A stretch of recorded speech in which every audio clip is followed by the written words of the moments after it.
Senator Cotton, thank you for taking a little bit of time to talk to the Susan B. Anthony List members and me. And they all know you a lot better than you know them. And that's really the reason for this interview. But the first thing that I'd like to just kind of put in context is why I really wanted to talk to you. You're really the only senator that we're doing this with, and it's because we had a really great conversation after your election, just a few days after, frankly, you were elected. And and it was very clear to me that based on how you ran and your interpretation after you ran about the results, that the pro-life issue to you was a benefit, not a detriment in any way, but it was definitely added value to your race. So I'd like to hear a little bit of your perspective on why you thought that. Sure. Well, first I want to thank you for sitting down for the interview and also for everything the Susan B. Anthony List has done, not just in my race, but in so many other races in Arkansas and around the country. No, the life issue in Arkansas is paramount, and all over the state of Arkansas throughout the campaign in 2014, Arkansas voters would approach me and say that the issue that brought them to the table to initially vote for Republicans, since Arkansas was largely a Democratic state until just a few years ago, was the life issue and some of the extreme tendencies of the Democratic Party in Washington, D.C., as well as my opponent at the time, claiming to be pro-life, but ultimately always supporting the Democratic Party line.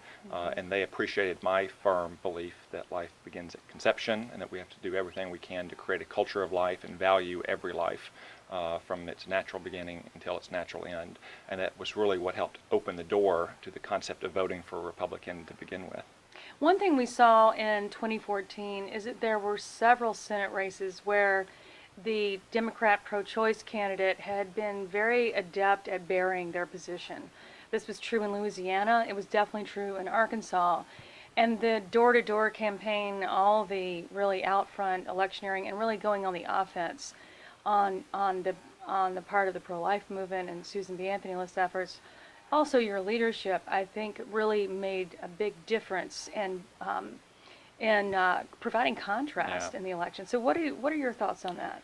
Well, talk is cheap, especially in politics, and actions in the form of votes taken on the Senate floor or legislation introduced and sponsored really does make a difference. And you're right that there were a lot of Democrats in office in 2014 who at root were pro-choice Democrats, even though they tried to portray themselves as pro-life, which was consistent with the vast majority of their voters' opinions. But candidates and campaigns like mine, but also the Susan B. Anthony List, did a great job of communicating those basic facts to voters at every level. There's a lot of ways you can reach voters. We all see TV ads, we hear radio ads, we see ads on the internet, we get pieces of mail. All of those are important, but ultimately the very best thing you can do is to speak to a neighbor or a coworker or a church member about why you support a particular candidate and ask for that support as well. And that's one thing the Susan B. Anthony List did a great job in Arkansas, was that kind of person-to-person campaigning that a candidate can't do on his own. I mean, it can't, even a small state like Arkansas, can't meet all 850,000 voters we have.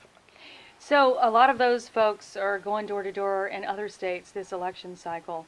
And we hope that it will have a galvanizing effect for the candidates that are running in those states. Did that make a difference for you? Oh, absolutely. I mean, not only would you hear from people who had been contacted by one of the Susan B. Anthony List's canvassers or volunteers, but on my stops at Republican Victory headquarters all around the state, we'd encounter them. They'd be coming back from an event, or maybe you'd be at a festival or some other kind of event that was open to all comers, and you'd cross paths with them as well. And their excitement, their dedication to the cause really helped inspire me as well. And their work went far beyond my own campaign. I didn't just win the U.S. Senate race in Arkansas. We elected large majorities in our state House and our state Senate. And that has really redounded to the benefit of the pro-life cause, because we now have the most pro-life legislature combined with the pro-life governor that Arkansas has ever had. So that really leads to a really important question right now in the middle of the presidential campaign, where it's a little bit confusing to a lot of folks based on the pro-life issue, who's at the top of the ticket, at least in perception, and how it's all going to work out. There are also Senate races. In your world, the numbers are very close. And when I say your world, I mean how close the numbers are in the Senate. this election and the people going door to door are going to have a profound effect on the Senate races and the presidential. And right now, everybody's a little jittery. So I'd like to get your perspective on sort of staying the course, even when things seem a little bit rough. Well, I've been neutral in the presidential race, but I know this about life issues that matter to all of us.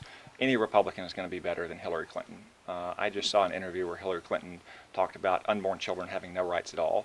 It's not only wrong as a moral matter, it's just wrong as a legal matter as well. That's not even Supreme Court jurisprudence. There's a point at which unborn children do have rights and that the law is allowed to protect those unborn children. So Hillary Clinton, I think, would be catastrophic for people who care about the pro-life issues. If you look around the country in the fall, a lot of the presidential battleground states are also going to be Senates or states where you have tough Senate races, like Florida, for instance. So I think that you cannot underestimate the importance of the canvassers and the volunteers who are out doing the work right now, sometimes before we even have a nominee for our party in the Senate races. And that work in the coming months is going to lay the groundwork for a victory in 2016, not just at the presidential level, but for the Senate and the House as well, which is going to build upon the great victories that we had in 2014. Well, I think you're right. You're pointing to the reality that so many of our activists and workers are acting on faith right now. They really believe that Hillary is definitely going to be a certain detriment to in terms of the fight for the unborn. And we don't really know the other side, but we do know what she has to deliver. In the same way, we have been dealing with some bills in the Senate that it didn't really seem certain that these bills were going to, that the leadership in the Senate was going to lead to a great outcome. But I have to say that the members of the Susan B. Anthony list do understand very well the fight that the Senate leadership and the great leaders like you took on in fighting for the reconciliation bill.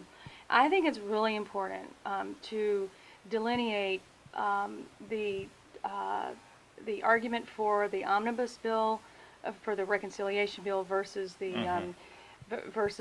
omnibus, and why getting that bill, the reconciliation bill, to the to the desk of the president was such a great victory for the pro-life movement. Yeah, and I think it's a real sign that the difference of a Republican-controlled Senate and a Democrat-controlled Senate. Do we accomplish everything? I would hope no, of course not, because the Democrats still have enough votes to filibuster legislation in the Senate unless it's passed under reconciliation rules, and of course the president can still veto legislation. But the ability to set the agenda, to elevate the issue in public consciousness, really is important, whether you're dealing with Planned Parenthood funding, or for that matter, the Pain Capable bill, or the Born Alive abortion survivor legislation. To simply bring those bills to the floor and have a vote makes the Democrats put their chips on the table, and you can't have incumbents who are trying to blur the records. As we talked about earlier, in 2014, you have a lot of senators who were trying to claim to be pro-life when they really were pro-choice. Well, that was in part because they had not faced tough votes in many years, because Democrats had run the Senate and they hadn't let any important legislation come to the floor. So that's just another example of how it really is important that Republicans retain the majority in the Senate. So finally, this conversation is really for the benefit of all the people that support the Susan B. Anthony list, with their time, their treasure, and their prayers. It would be really a great encouragement if you could let them know the difference that they have made to you and your leadership in your election and your advocacy. Well, as I said, in my election, I came across their trails all the time, all across the state of Arkansas. I'm sure that some of my colleagues would say the same thing. But it's not just a matter of putting in the time and the money and the labor to help elect candidates who support their views. It's also the inspiration they provide to us as candidates when we're out campaigning in an uncertain environment and we don't know what the results are going to be. But then beyond those elections as well, continuing to advocate on behalf of life issues with senators and congressmen and at state levels as well, to remind the people who they helped elect why they were sent to Washington or why they were sent to their state capital in the first place, and to keep together the very important coalition that the Susan B. Anthony list helps represent. P.S., which is not a P.S., one of the most central issues of our time is the issue of the nomination for the Supreme Court. You are a man who was born in, whose leadership was generated within jurisprudence and the law, and understanding how vital the Supreme Court is.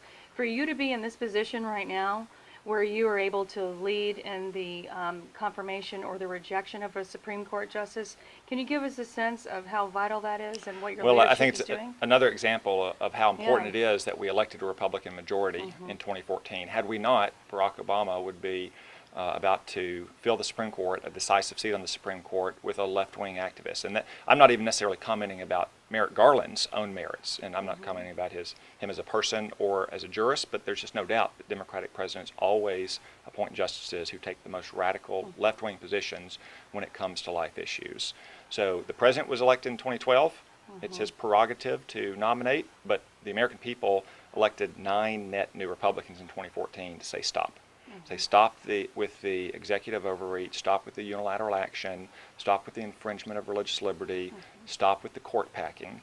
Let's let the American people have a say in 2016. They've rendered a split verdict in the last 2 elections. They have a chance to render a new and decisive verdict in 2016. And that's firmly what I believe we should allow them to do. I think the Supreme Court has taken on much too great a role in our society and our government, acting as a super legislature when it comes to many issues, like matters of abortion. But as long as they act as that role, we shouldn't silence the voice of the American people on this most critical appointment. So we'll do everything that we can to make sure that that is real on the electoral field. Let's wrap up by finding out what you think about your new son, Gabriel. And what's the effect in your world on that guy? Well, it's a lot less sleep, I can tell you that much. But he's about to turn 1 year old in a few weeks, and he just celebrated his first Easter, and it was a true blessing. So what'd you do for his birthday? We haven't had his birthday yet. Okay, sorry. About to have it. Okay, just about. Okay. Just about to have it. Yeah. I think his mom is going to bake him a cake. Apparently, that's the thing you do with 1 year olds. Yeah. But no, he's been a real blessing. And in the middle of my campaign, we discovered that Anna was pregnant, and we saw his heartbeat just a few weeks after we learned that she was pregnant, and it was an amazing thing to see this little baby, almost in perfect human form, on the ultrasound in the middle of the campaign. It really drove home just how critical the campaign was, and campaigns like it all around the country for our future. So he's been a true blessing, and he's a lot of our lives, and we couldn't be happier. Well, we couldn't be happier with you, and we're so grateful for your leadership. Thank you for taking some time with us. Thank you. We look forward to talking to you more later.